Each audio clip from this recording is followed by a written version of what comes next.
Sounds great. Hi, everyone. Thank you so much for joining me for today's topic. I'm really excited to dive into tactical ways to negotiate salary with both Jen and Jake. For those of you that don't know me, my name is Nikki Ryberg. I'm a career coach and resume writer based in the Madison, Wisconsin area. I help clients figure out what they want to do when they grow up, as well as how to brand themselves to get there, mock interviews, all of those good things. Through the years of my background in HR, I actually was familiar with both Jen and Jake, and I'm really excited to have them here today. I want to give you a little more background on each of them because as they dive in to these steps on negotiating, I want you to understand just how much of a wealth of information they bring to the table. So Jen is a talent strategist with Carex Consulting Group, and she has dedicated her career to assisting others with theirs.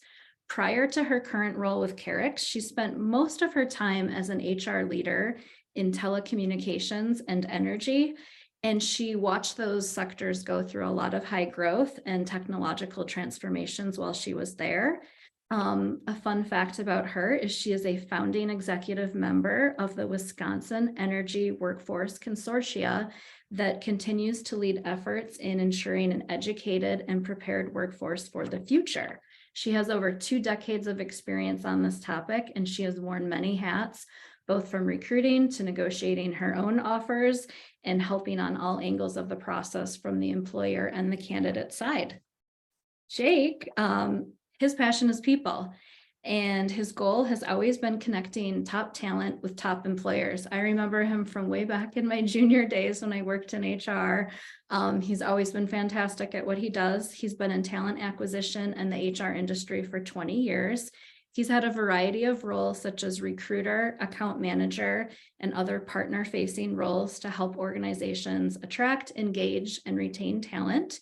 He is currently the VP of Partner Growth at Carex Consulting Group, and he has a bachelor's and an MBA from UW-Madison School of Business. So I can't speak highly enough about these two. I have some really good questions to dig into today, and I know they have some really good examples. And when we met before this session, I just kept saying, I want people to get numerical examples. I think this topic in particular is like a passion of mine because so many experts out there are like, you have to do it this way. And if you don't walk away with 30% more, if you don't do this, it's just like scare tactics and clickbait that I think make the average person just get so intimidated. They either don't bother at all, or they're so out of touch with how it works, they can shoot themselves in the foot. I have seen offers rescinded. I don't want to scare anyone on today's call that, oh, my offer will be rescinded, but like I have, it's happened when somebody's like, what they think the position is and the employer is so out of sync. It's just sometimes that can make a deal fall apart. So it really is important to be educated on these topics. So I want to start with one thing from being in my seat and seeing a lot of these negotiating books is they'll start to focus on total rewards, right? Like, oh, well, you can negotiate PTO or all of these other different things. And in my sarcastic mind, I'm like, yeah, but I just want to get paid more, or my client just wants to get paid more. But I know from the HR background and the career coach in me that it is so much more than that. So I want to just start with, why does negotiating always focus on total rewards? And why is that such an important piece to understand? Jake, do you want to start with this one? Otherwise, I can jump in. Yeah, I think you'll have some good insight to share, Jen. So I'll just share my quick thoughts. Yes, please. I guess, why does it focus on total rewards? I think it's just a big investment that every employer has to make. If you think about everything that goes into health, dental, vacations, holiday, short and long-term insurance, paid leave, 401k, cell phone, I made a list, paid leave, childcare, health and benefits. There's just a lot, and the non-tangibles like culture, flexibility, those sorts of things where there are still some costs associated with it. It's a big cost. I think they say it's usually about an average of 30%, sometimes less or more, but on top of your base salary. So it's a real cost, and it's kind of a baked in cost that employers, it's kind of like the word I use is table stakes. And there's companies have a lot more opportunity to pull levers in that area too. The way I typically try to think about total rewards is that, and you've probably heard this in the past, but Maslow's hierarchy of needs, how it talks about a physiological need on the bottom and getting less, up to self-actualization at the top. In an HR perspective, I like to think of this, the physiological needs, the basics, those table stakes is base compensation, right?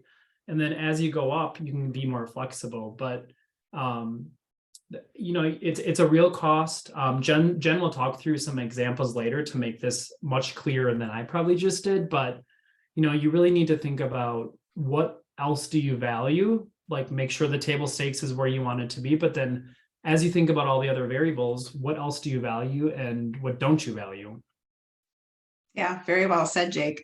And those details are right on the money. No pun intended.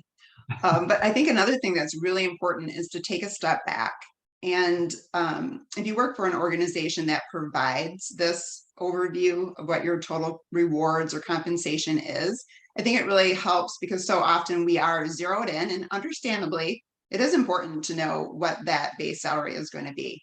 But one thing that I've noticed over time, even in my own employee experience, is that as a direct contributor, potentially like a lead recruiter, I was looking at my total rewards, and at that time, that comprised approximately 84% of my total compensation, which is a significant amount.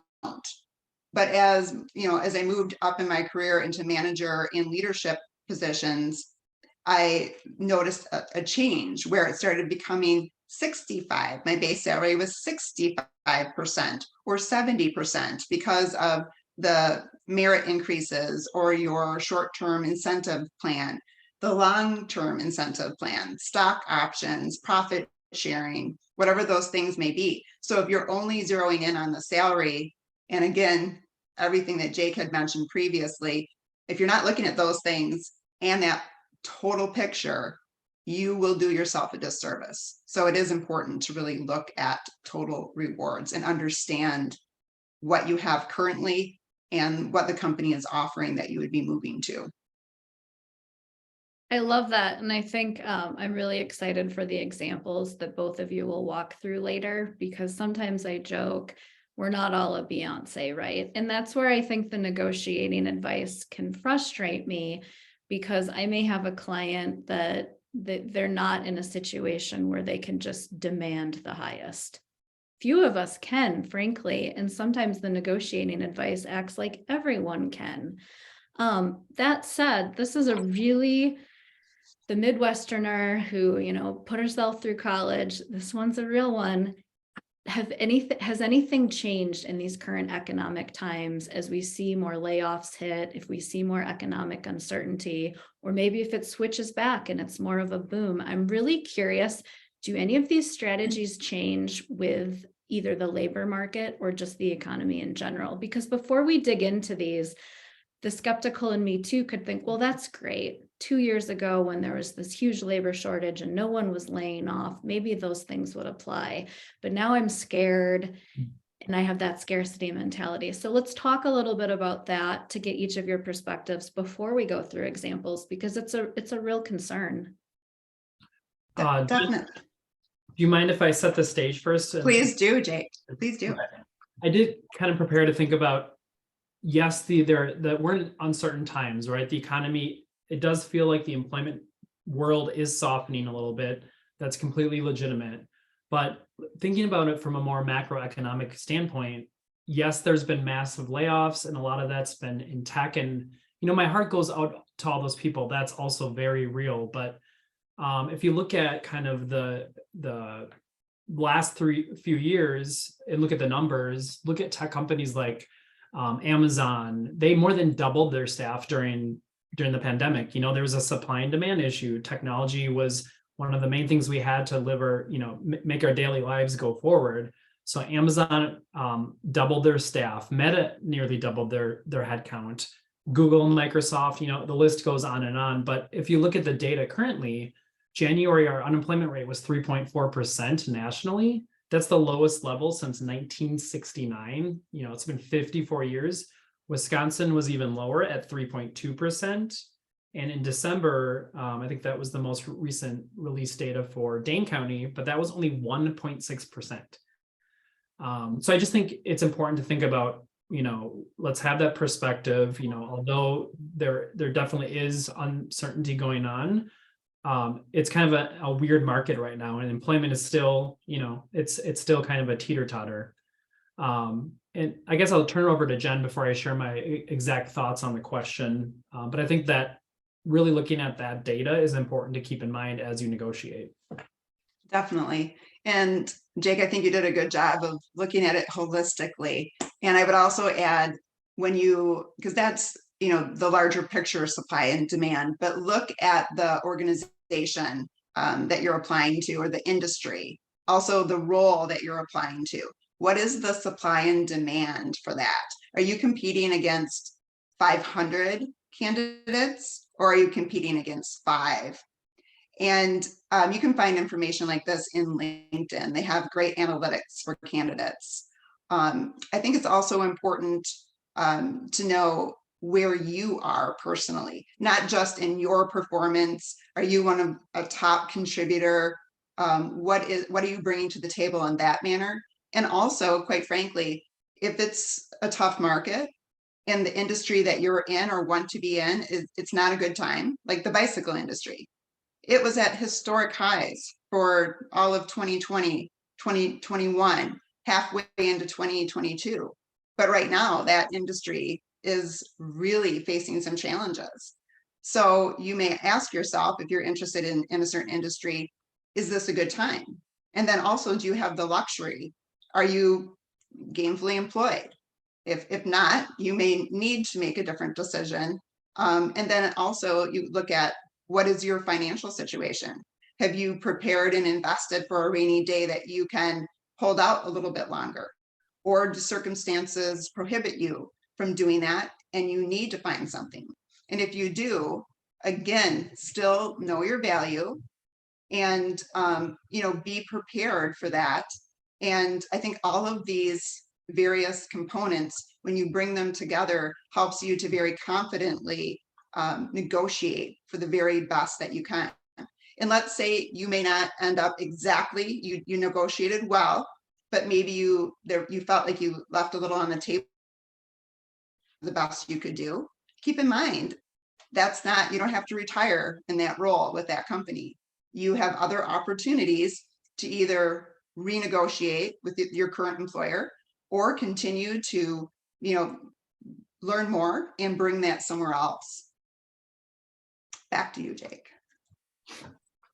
No, I would agree with that. I think we're on the same page, Jen. It just depends, So to answer your question directly, Nikki, I don't think, yes, it's something to keep into consideration as you're looking at the larger economic standpoint, but you're still going to need to weigh all those variables that Jen talked through, regardless of what's going on in the market. You need to understand your competitiveness, do preparation and figure out, what is a good compensation range for your specific skill set in your specific market within the industries and so forth. So I think it kind of, for the most part, remains consistent. You have to do the research and the homework to make sure you're in a good spot when you negotiate.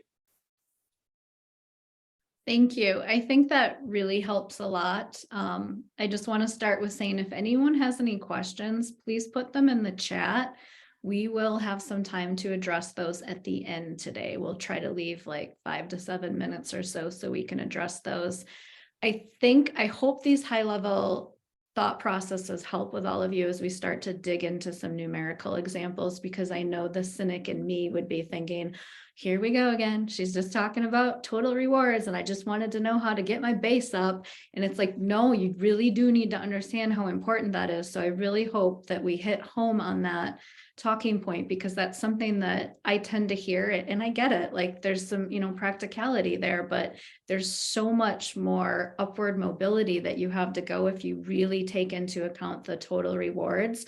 I also love Jake and Jen's, both of their points on the fact that it's easy to have newspaper articles and clickbait and social media things. The sky is falling, we're in these horrific economic times, and, things right now aren't obviously as bad as, you know, they could be.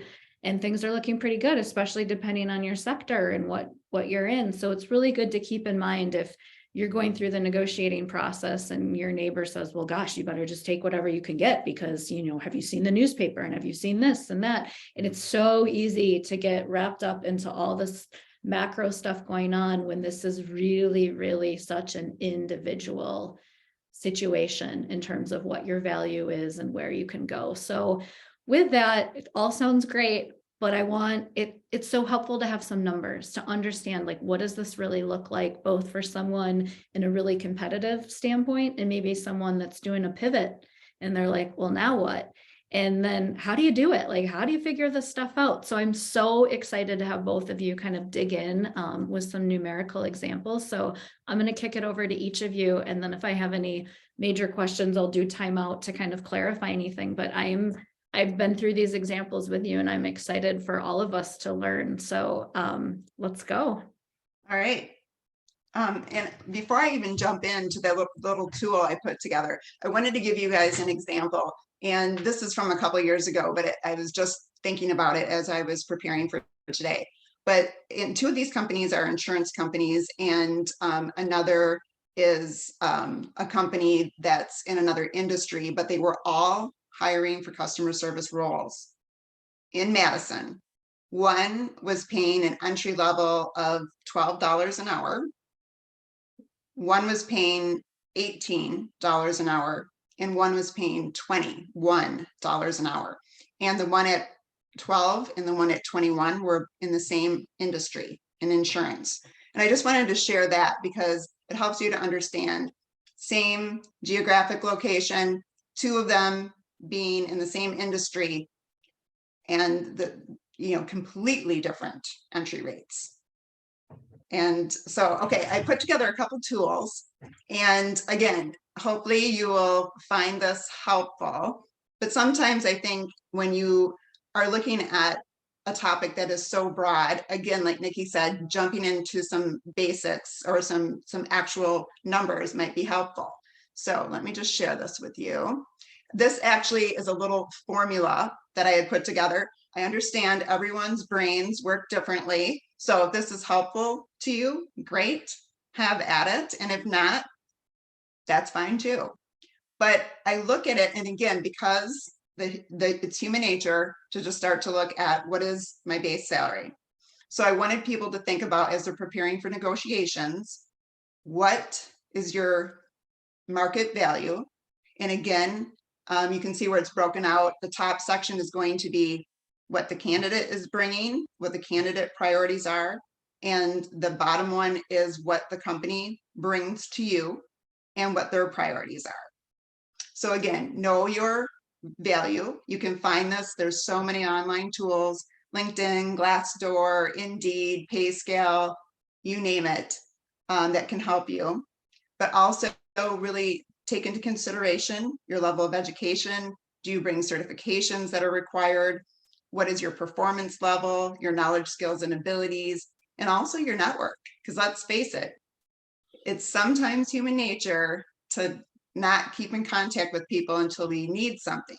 But negotiations are going to help us if we continue to keep our network, to keep in touch with our networking, to keep that strong. Also, it's important. Oh, go ahead. Right, I don't mean to ruin your flow here, Jen, but I was just going to add a comment that these are all great tools, and we always mention to, at Carex, we always talk to organizations and say, well, is this your comp structure? Did you do, have you done a compensation study? However, what the market's demanding can be totally off from that. We all saw this last summer, or the last year, I should say. So work that network that Jen's talking about and try to just do some real-time homework on, what are other people in this industry, if they're, willing to share kind of where they're at and what they're seeing, or maybe it's a recruiter like a Carex who can help you with that perspective.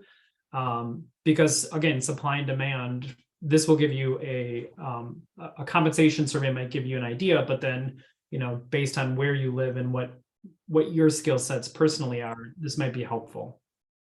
Definitely. And then think about what differentiates you. So what sets you apart? Is there a specific technology that you have experience with? Do you bring unique skills? Have you worked in unique environments? Is it the variety of your experience or the combination of the industries or life experience? These are things that honestly people don't think about very much. But I always say negotiation starts when you apply to a position. So are you ensuring that the required and preferred skills that are on that job posting are demonstrated in your resume? And then when you're in the phone screen, as a recruiter myself, I've worked for companies that we would share what the salary range was. And I've always made it a habit to ask for the salary range in the very beginning out of respect for everyone's time. Again, everyone has a different comfort level. That's something, again, that I've shared throughout my career and I've always asked for. And then also in the interview process, I would ensure that for the position that you have applied to, that they are providing and asking questions and sharing information with you that helps you to understand what are the goals, what are the initiatives and the projects and the deliverables that you'll be responsible for. I've been surprised sometimes where some leadership roles, these things weren't being discussed. And if the candidate doesn't ask, they're not going to be able to really differentiate themselves and show how they're going to be able to move the needle. So always be prepared if you're not getting asked the right questions to include those. And then impact and results. Many people provide a resume or interview and share it as a job description instead of what have they actually contributed and what difference did it make. That's going to make a huge difference. And then also being clear on your priorities. Don't wait until you get that offer to decide what are the top things that are important to me that I'm going to negotiate here. And then again, on the bottom, it's coming from the company perspective. What is the quality of their brand and their culture? And what is the level of their success? Because if you're working for a top company, you're going to be sought after by many other employers as well. And then also, what are their total rewards, which we've talked about, direct and indirect? And what is it about the position that's actually going to increase your value and make you a stronger asset? And lastly, understanding what the company priorities are. Is it, many times it's profit, it's growth, it's market share, the evolution of a product or a service. So really understanding those things. Before I move on, Jake, do you have anything to add? Nikki, did you want to? I do. I have one quick thing to add and then one question. I've had clients, I just want to share this with the group, use Reddit to figure out pay ranges because it's more of an anonymous place. You'd be surprised by how much information you can get on like a career development post. I tend to follow those just to see, and there's sometimes some really good data out there. Professional associations can be a good place to find out market value too.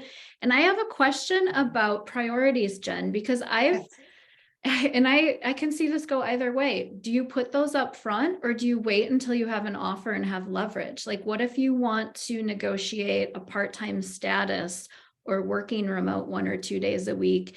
Is it better to wait until longer in the process where they really want you and you're the top candidate? Or is it better to put it out from the beginning because otherwise you're wasting time?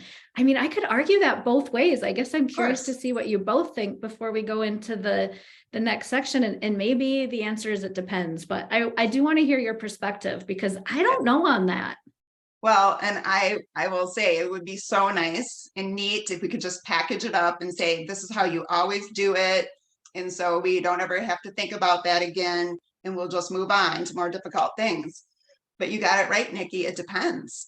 It depends. What is your situation? Are you very happy where you are right now? And this would be like, all right, well, this could be a good opportunity.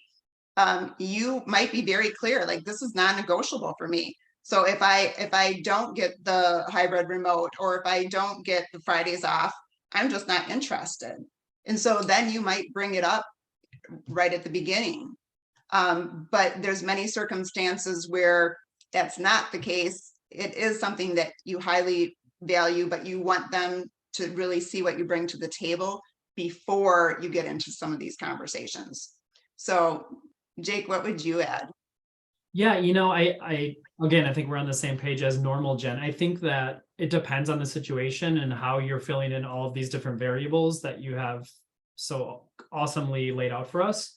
So on that depends on that situation. My gut almost says in a lot of cases, you might want to wait. You might want to hold your cards a little closer. That said, a lot of recruiters or employers might specifically say upfront, what, and this is changing legally and from state to state now, but what is your current salary? Well, maybe you don't want to share that right now. You want to share your salary expectations. So you need to think through and be prepared. Again, not to talk about the levers or the total rewards again, but like, what are your priorities? Have that defined ahead of time after doing this exercise and understanding the variables of the specific opportunity, so you can be ready to kind of balance all those different pieces when and if an offer comes. And I'm a big fan of you don't get what you don't ask for. So Jen will jump into some examples, but if you'll humor me for a second, a quick story. I really think you just need to put things out there, right? Like totally random outside of compensation, but my husband and I were traveling a couple years ago. It was actually probably 5 or 6 years ago now. And we were on the plane on the way to New York City. We're going on a little vacation. And we said, what celebrity would you want to meet? New York City, that type of conversation comes up. And I think he said Beyonce or something ridiculous. And then I said, oh, it would be fun to meet a president. I've never met a president. And I know the Clintons live in New York. So I just threw it out there. Then like 3 days later, we were in LaGuardia and we were delayed for 5 hours. And I was like, ugh, this is so annoying. So I went and got ice cream. I looked up after I got my ice cream and President Clinton was standing in front of me.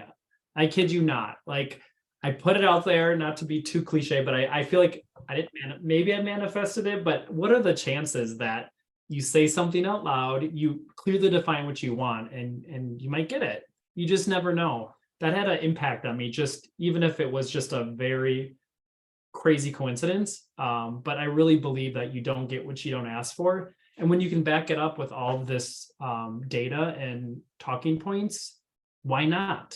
So thanks for humoring me on that story, but it kind of had an impact on me and kind of sets the stage for your examples, I hope. Yeah, no, I love that story. And I think it's so true. I always say, if you don't ask, you get no 100% of the time. So I'm an asker as well. And sometimes I will ask for things I'm thinking, there's no way I'm going to get this. And I do. So, and the downside is most of the time you're just going to get a no or not now. But that still leaves the door open. And by the way, I did a selfie with President Clinton, if you care. That's right. All right, back to business, Jen. Sorry. No, those are good. Those are good. All right. So, and again, the biggest thing from this whole formula too that I want people to take away is this portion right here. We're going for a win-win, not a winner and a loser, and certainly not two losers. But just wanted to share that. All right, there we go.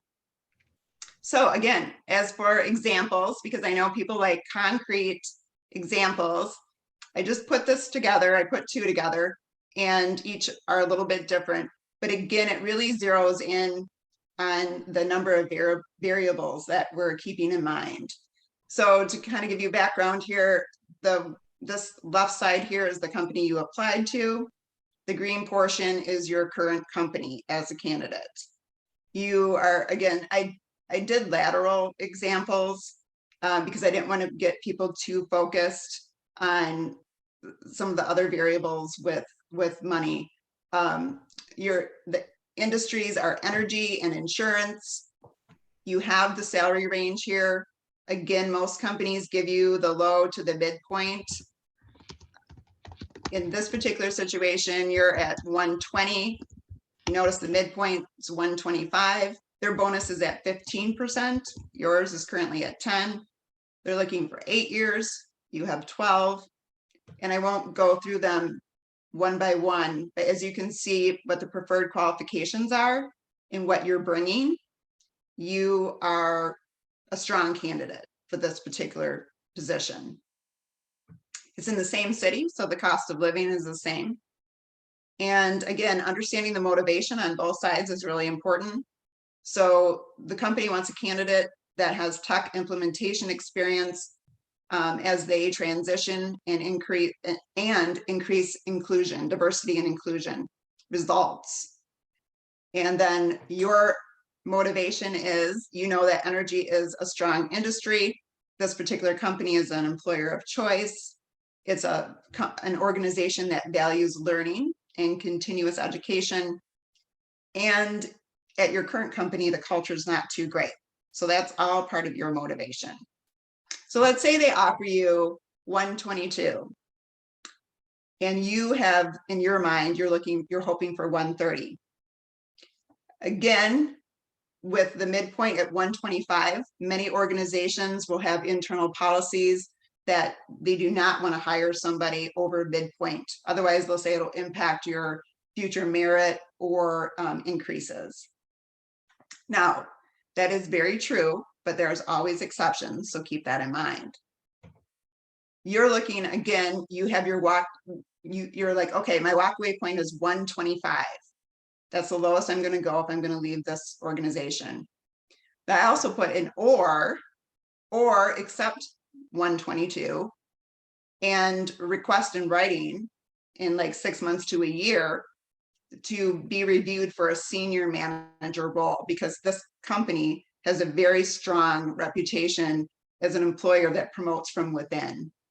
So again, as you can see it, you have, in this example, you have 3 different choices: the amount that you want, the amount that you thought, well, this might be my walkaway, or, well, I get a bigger bonus at this company. It's an organization I've heard such wonderful things about. They promote within. Maybe I will accept, again, worst case scenario, 122 and negotiate differently, or ask for more vacation or other details. Anything from Nikki or Jake on this particular example that you want to throw in? I'll just pipe in. I love that you put it in writing. I have seen too many people overpromise in the sales aspect of the whole recruiting part, and then they get them in the seat and it just becomes sort of empty promises. I think it's really important to get it in writing. That still doesn't necessarily mean they'll do it, but then you really have to think about that ahead of time in terms of, will I walk away or look again if that doesn't happen? Or the career coach advice in me is ask them for, other internal references to speak to find out, does the company tend to back up what they say, what they put in writing? You'll know if it's a place where they do this or if they just kind of say it. One other piece before Jake adds his insight is just also, if you ever have ownership or partnership or there's just a lot at stake, please do have an attorney review it. I've seen this too, where folks are offered, like, especially in like the science area or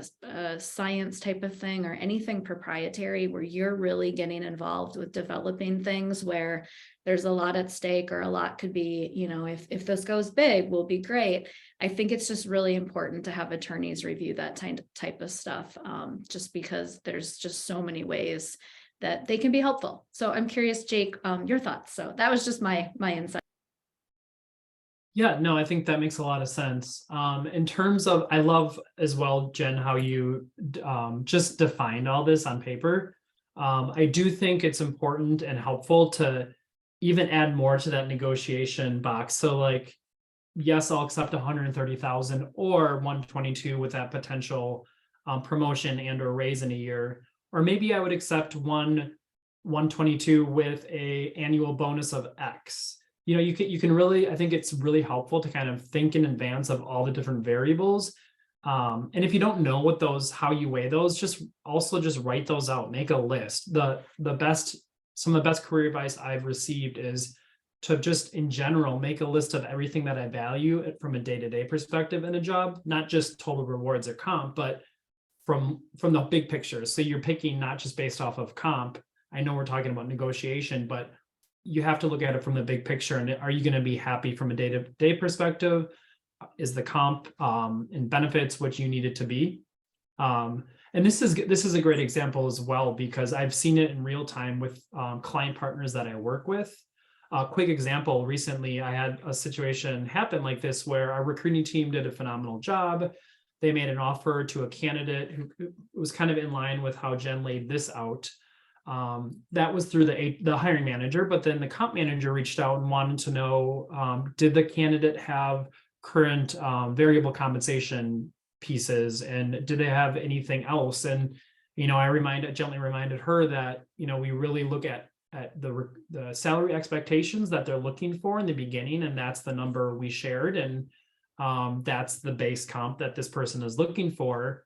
But they were able to then talk to the candidate and weigh some of the other options. This company did 20% annual bonus that everybody got based on performance, but it was pretty consistent. 9% 401k. Like, there were so many other variables that when she gave us her range, she didn't consider. So they ended up hiring her, but at a lower amount, but she was very happy. So that's just, but I understood the comp manager was just trying to do her job, maintain a healthy internal equity and all of that. But also it's helpful to see that there's different priorities depending on who you're talking to. Yeah, so true. And I will just, after hearing some of your comments, I realized I forgot to mention, if you followed all of this and you notice, even if you took the 122, you're still making more, and you have a 5% higher bonus. And again, one of the best questions asked too in the last several years, how often have you paid out your bonuses, to see if the company's paying those bonuses out? And then if you also notice where you're currently, the average merit increase is 3%, but this other company in energy is, pay for performance. And so if you're a top performer, which this person is, you don't all sit across the board at 3%. It can be anywhere from 3 to 7%. So again, I wanted to just throw that little piece in, but I'll go to the last one before we continue with our conversation, because I just looked at the time and it's already 20 to noon. This one I threw in a little different ripple and wanted to also show you in the middle. So again, company you applied to on the left, in the middle is a company with an opening, the same opening, all three, IT project manager, that you didn't apply to. And what was the reason that you didn't apply to it was you weren't interested in the risk of a startup. You didn't want the fast pace or the fact that they had to wear so many hats because it's so small. So I just wanted to, because these are all things that I've heard over the years. I don't want this risk, or I want to take a step back from this. So I wanted to show you though, same position. One's a nonprofit, one's a tech startup, one's telecommunications. Look at the difference in the salary ranges. And these are actual real ranges that are out there. 65 to 85, and for the nonprofit, for the tech, the startup, 90 to 130, and you're currently at 100K. All similar years of experience. The qualifications, again, in this one, you do have the CRM experience they're looking for, but you don't have the PMP. I also wanted to throw in, okay, location. The one that you applied to is hybrid remote. The tech startup is 100% remote, and you are currently on site with 35% travel and a high cost of living. And the company you applied to, which is the nonprofit, is a low cost of living in a different state. Again, I provided the motivation. Your motivation is you want to give back, and you also want to step away from the high demands of travel and long hours in your current role. And you want to return to the state where your family is. And then for offer, again, what I've seen over the years, time and time again, people will be living in San Francisco or another large metropolitan area, and they want to take a step back from the grind, but they do not want to lose any of their base salary. And that is just not reality. So here's the offer, 80K. Again, remember, you're at 100. This is 80K, 2 weeks vacation, start date in 2 weeks, 40-hour work week, and highly respected brand with a strong reputation. You're negotiating for 90K. And I left it up to you what your walk away point is, because there's so many trade-offs in this situation. You're negotiating for 3 weeks vacation, 3 weeks for a start date, maybe 4 because you need to move. You're currently at 60 hours. This is 40 hours. And again, lower cost of living. So you might throw in too, like the company pays for your PMP certification. And then you may also negotiate for relocation or a signing bonus in lieu of relocation. So again, I just wanted to share this because these are realities. And so often as human beings, kind of like selling your house, if you've ever done that before, people get really, like, sometimes their idea of what their house is worth is not really what the market's bringing back to them. And sometimes because it's so personal, it can be really difficult. But again, you have to look at market value, and negotiating for offers is no different. So I'll open it back up to Jake and Nikki for thoughts. I guess I would just say that this is great. I think to Nikki's point earlier too, like asking questions is totally fine. Don't be afraid to ask questions because it can give you maybe a little better leverage. So even just politely asking, can I negotiate this offer? Or are you okay with negotiating the offer? Besides base pay, what other benefits are negotiable? Things like that, so that you're not pigeonholing yourself and or just do it. Be bold, but with all of the information understood before going into it. Definitely, because they will share with you, oh, I'm sorry. In many companies, especially large organizations, their bonuses are set at a certain percentage based on if you're a direct contributor, if you're a senior or manager, executive level. But you can ask, but they'll always let you know, because you don't know until you ask. Mm-hmm. And I was doing some research, and it sounds like, I think I don't quote me on the number, but it was like a big amount, like 80% of employers expect you to negotiate a little bit. So they're not always going to just, unless it's a really competitive market and they have a very clear communication style, they're going to expect you to ask for a little more potentially. Yeah, I saw that same stat. And it's true. I mean, for all the organizations that I've made hundreds and hundreds of offers over the years, we expect people to negotiate. Thankfully, I've worked for organizations and for managers that didn't lowball people because they wanted to bring people into the organization, not just to get them in the door, but to keep them and retain them. So we made very fair offers out of the gate, but we always did prepare to say, okay, this is what we're going to offer, put it together, and what wiggle room do we have? And then there's also not just the wiggle room, but then you can also go outside, like if you need to internally, and go to the VP or to get special approval. So there are people that demand more, and if they can prove that value, and that value is recognized and appreciated by their organization, it's sometimes very interesting where you can end up. And then to play devil's advocate, it's so important to know your value, but your competitor's value, because I've seen folks come in thinking, I'm so awesome. And I'm like, you are, but so are the other 600 applications that all look the same as you. And so that's where that accomplishments-based resume and things like that are so key. The self-awareness piece and just an understanding of the labor market. I think that's why it's so awesome that there's firms like Carex out there. You guys are so tuned in to the market and ways to find some of that information. I think it's just so helpful for people to understand that and to always think, what does my competition have? Or what could someone do a little better? Or let's be real, here's what I'm really good at. And maybe I've been a little too humble. And how can I start to get out of that pattern? Because this makes a huge difference in your overall career trajectory and earnings. Yes, I'm so glad you brought that up, Nikki, because if you think about it, especially early on in your career, if you leave money on the table, again, let's just say you didn't feel comfortable negotiating, and so you just accepted what was offered, or if you negotiated, but you kind of settled for whatever reasons. If you think about even like $5,000, $7,000 that you left on the table, think about that and the time value of money over the course of your career, and you're talking about hundreds of thousands of dollars.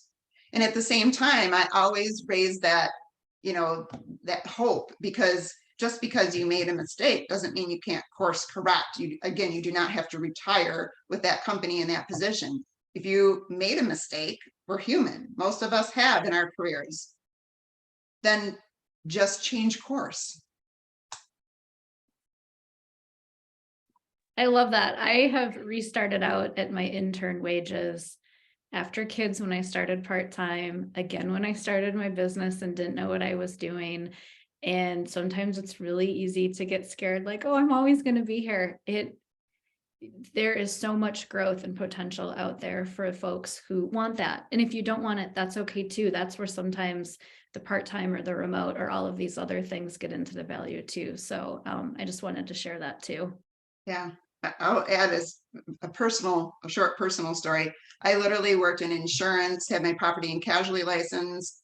This is early in my career, and left that to go into human resources in telecommunications.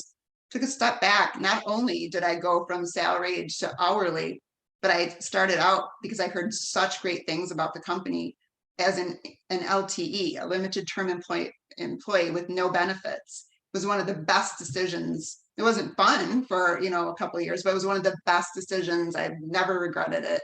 But most people would be like, heck no, am I going to leave a salaried position and be an LTE? Yeah, that's really smart. It's I just do it all taking over again. looking at the bigger picture. Yes. I will add, I think as you think about the offers you're getting, if it's someone not necessarily lowballs you, but there's some sort of miscommunication. Think about, Jen kind of touched on this earlier, but is there a different title or a different level of job that might be opening up? Don't just determine that it's not going to be the right fit if this deal doesn't work out. I have some client partners who are very open to talking about, okay, the comp is just way too high for this person, but we have a senior level that we don't have open right now, but we might in, a couple months or a couple weeks. Good recruiters are going to remember you and keep you in their pipelines. And organizations like Carex or other recruiting firms also have that kind of insight and feedback that they can share with you. So just keep an open mind, I guess, is the point. Definitely. I can think throughout my career, especially as a recruiter and a hiring manager too. There are so many times I did exactly what Jake said. Okay, this is not a good fit in this particular position. Love this candidate. They're amazing. So 6 months later, a year later, bringing them in with the right opportunity. So very good point, Jake. And patience is key.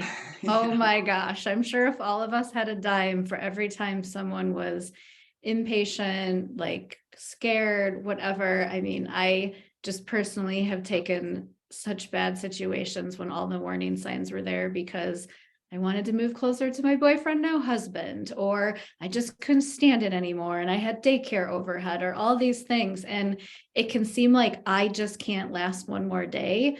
But if you wait one more month and it's the right opportunity and a better time and better value, you might be earning a lot more and a lot happier. So really having that list of what you need and what you deserve, and a little woo-woo, but really truly manifesting it and believing it can happen for you versus coming from this scarcity mentality of, I just need to get out of a desperate situation. I really think that's where this stuff can come together and have some really winning offers for folks too. So I just want to share that because I was so bad at it in my early career. Just so bad. I wish someone would have told me that, but I didn't know.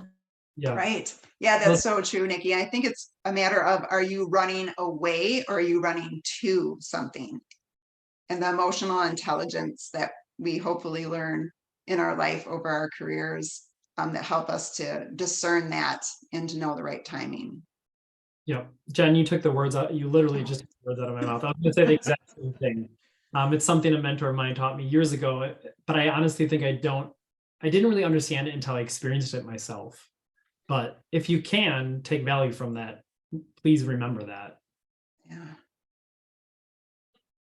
I don't know if we were opening up to questions, Nikki, or what your or if you had more for us.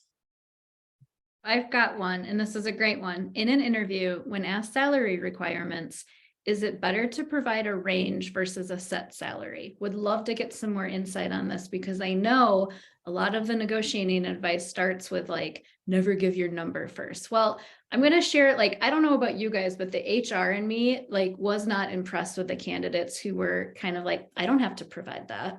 I mean, right away, I was just like, high maintenance, difficult. I get it. There's a way to do it tactfully, and there's a way to do it where you're on the naughty list. So definitely want just your overall insights on how to handle the salary requirements, because that's a big piece of negotiating. And that was one of the questions. And if others have them, please provide them in the chat, because we still have about 5 to 7 minutes, so we'll have time to cover more. So, okay, go ahead, guys.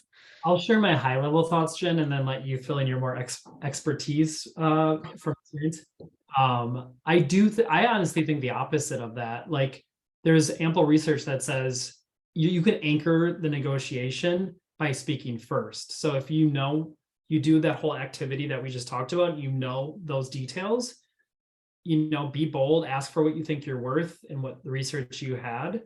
And that can, rather than, if they speak first and say, oh, it's, the range, it's $50,000, but you were going to ask for 75, maybe you'll end up at 60. Again, this is maybe a too high level of an example, because there are comp studies and things like that, and levels, that pay grades that companies have. But the whole point of an anchoring is that's where the conversation is anchored. It starts there. So I honestly think the opposite of that.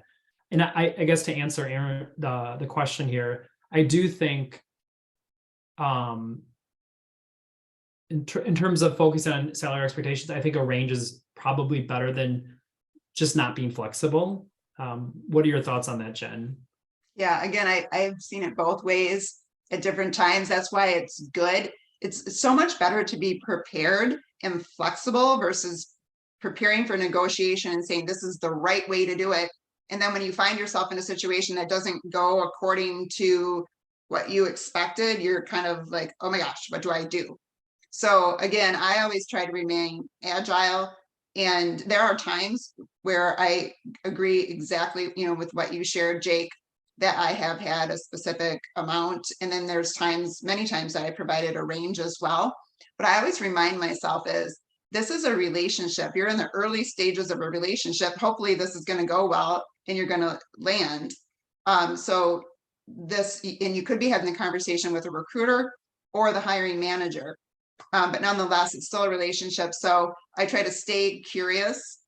If it's not going the direction that I'm hoping it to, I ask certain questions. So I seek to understand, is this a policy? What are we bumping up against that is keeping you away from my goal?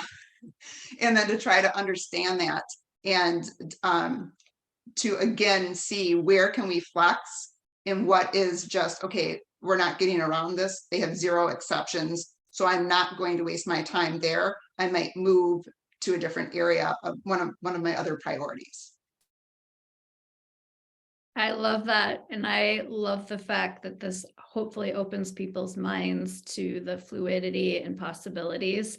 I do want to say, if you go into that interview and answer, well, I'm currently earning 60 and I need to stay at that in order to maintain my lifestyle, or because we're buying a house, I'm going to challenge you to go back and rewatch this, because you didn't learn anything today. I heard that so much in HR, and even my clients, sometimes I will go through all the different things on how to do a negotiation, and then they'll tell me what they said in it. And I'm like, I thought I said like 600 times, it's not about you, it's about them, it's about the market value. It really, you have to feel like you're buying a car or buying a house and taking those emotions out of it.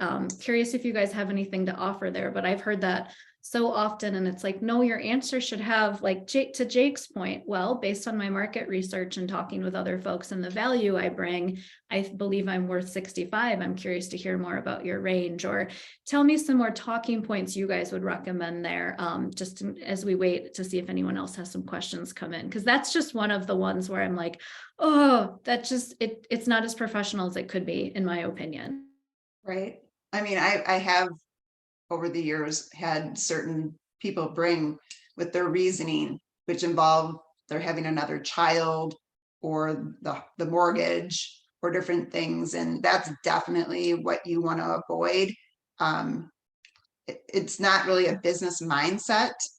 And while this is, again, we're going for a win-win here, what you had shared, Nikki, and I think what all of us have been pointing to throughout this almost hour now is the value that you're bringing, what you've demonstrated in the past and how that's going to translate to success with this company. What are their challenges? What are their goals? You know, what are they focusing on, and what can you bring to help keep moving that progress, moving that needle? That's what they're going, that's what's going to catch their attention. It's going to I couldn't translate agree into more. dollars. Yep. 100% agreed. Do you have anything to add to that, Jake? No, you took the words out of my mouth yet again. Well, I hope that everyone learned as much from this as I did. I think it's been incredibly helpful. I just want to give each of you a minute or two to add in anything else you didn't get a chance to cover yet, as well as how people can find you afterwards, what types of things you guys offer at Carex, and just all of those good talking points, because I think every client I talk to, I'm like, have you heard of Carex? And I definitely always send them your way. And I'm sure there just might be some closing points to end on for the negotiating piece. I know for me, it's just stay patient and have a positive mindset, because it will pay off, I promise you. And I'm preaching from the choir because I am the worst follower of my advice, but I have now reached that point that I truly get it. So I hope that others can see that. Yeah, I would say have an open mind, and but advocate for yourself. You know, life's too short to be at an organization you're not happy at. If you are doing your homework and you're in the right role, in the right industry, there's no reason why you can't get what you want and deserve. So be bold. Yeah, I would even go as far, and I know some people may be like, what are you talking about? But if you can, enjoy the process. I mean, you have worked how many years, and you could be just new in career, but many of us have been established for some time. We have had so many experiences. We bring so much to the table. Be clear on that and be confident, but also always remain curious and enjoy the process. And even if this particular offer is one that you end up walking away from, you're doing it in a way that you're not burning a bridge, and you could have a future with this organization. You've just increased your network. I mean, there's so much positivity out of this. You've learned more about this company. You've learned just more about their culture. If you look at it that way, I think you can walk away and feel good regardless of the outcome. And to answer your question, Nikki, if they want to find us, all my contact information is on LinkedIn, my phone number, my email address. I'm guessing Jen's is as well. I don't know, Jen. Yes. Right. And for those of you that don't know Carex, really very, very quickly, we're a third-party recruiter. We were founded on the coattails of Epic, as I like to say. We were founded on health tech, but we have an HR practice, specifically technology, IT overall. And then we also do scientific engineering, PMO recruiting, so like project management, and sales and marketing. So those are kind of our areas of focus. And we really are in for the long run from a candidate perspective. We want to be your career recruiter, not just one transaction. So feel free to reach out if you want to get connected to one of our recruiters. Well, Jake, you took the words out of my mouth and said them even better. But yes, I will just add that Carex is a wonderful organization, one of the strongest team I've ever worked on. The way that we really are not just looking at filling positions. We're, again, career matchmakers, and that's built on relationships. We have very strong relationships with our candidates and our company partners, and it makes a big difference. And just the way our team comes together to support one another, and again, our partners, is tremendous. And you will notice a distinct difference if you work with Carex. I can just vouch they're the best of the best. I come across a lot of different recruiters and HR folks. One of the things I offer is virtual assistants for job seekers, like especially executives. So I've seen a little of everything and they are truly the best. Both Jen and Jake, thank you so much for your time today. I've admired you from afar until I got to know both of you over the years. And everything you shared today was so helpful. And I really hope that others can take this to propel their own careers even further. And if you have any questions, don't hesitate to reach out to either of them and take a look at Carex's website as well. So thank you so much for both of your time today. If anyone has anything else, please follow up with me after the fact, or feel free to contact them. I'm going to hit stop to the recording now, and thank you for your time. Well, thank you.